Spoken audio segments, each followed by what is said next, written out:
All right, welcome to Anglesey Family Chiropractic. We're in the Spokane Valley office today. I'm going to show you real briefly a few things you can do for a herniated disc.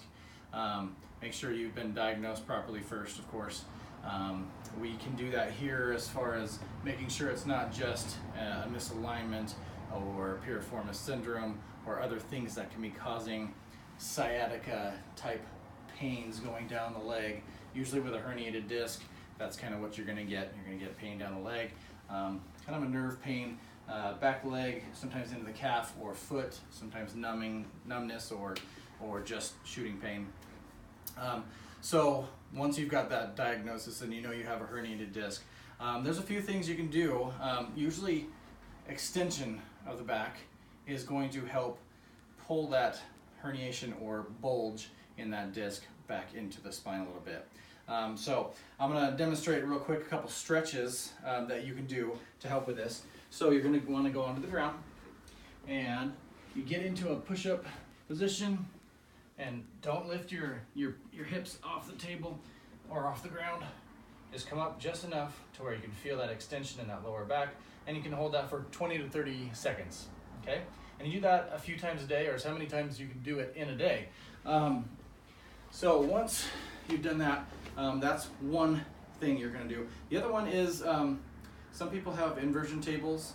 If you know you have an inversion, or if you know you have a herniated or bulging disc, you can go get an inversion table and you hang upside down or at a degree to pull that disc apart a little bit and get it rehydrated, get that bulge to kind of suck back in. That is another way to do it.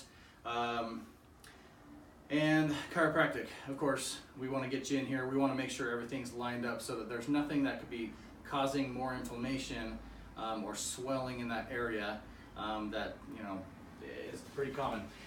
Another thing, when you know you have a herniated disc or low back pain, you want to lift properly, okay?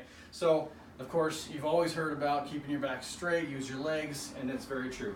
You know, get down there, make sure your back is straight, get that extension in the back before you lift anything.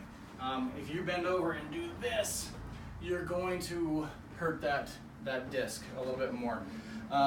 So picture the disc inside there as a jelly-filled donut, okay? And if you bend forward and squish the front of that jelly-filled donut, the jelly is going to squirt backwards and it's going to push that herniation more. And then opposite, if you give that extension, you're going to squish it, the jelly that way, and that's what helps suck that herniation back in. You know, in extreme cases, of course, there's surgery, there's shots to help with the inflammation and things like that. But those are a few just quick things that you can do to help control the pain and help alleviate the herniation there. If you have any more questions, give us a call. That's about it. Have a nice day.